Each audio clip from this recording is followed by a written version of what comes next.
Қарағанды облысында орман өртеніп жатыр. Шет ауданында басталған тілсіз жау Ақтоғай аудандық орман шаруашылығын шарпыды.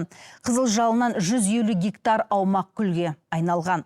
Өрт 4 күн бұрын тұтанған. Аптап ыстықта құрғап тұрған шөпке тиген от қатты желден тіпті қарқын алыпты. Бір жерін сөндірсе, ұшқын келесі жерді тұтатып жатыр дейді мамандар. Сондықтан тілсіз жаумен 150-ге тарта өрт сөндіруші мен 20 арнайы техника алысып жатыр. Төбеден су құйып жүрген тікұшақта бар. Қазір от Ақтоғай орман қорғау шаруашылығына қарасты 34 гектар аумақты жалмап үлгерген.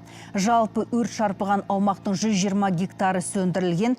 Тек Тікжар тау тастың арасында қызыл жалынмен күресу қиын болып тұр.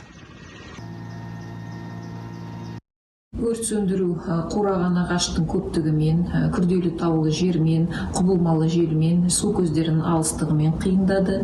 Бұл қиындықтарға қарамастан өрттің жиектері сөндірілді, ашық жанулар жоқ, шағын аумақтарда бықсу орын алуда.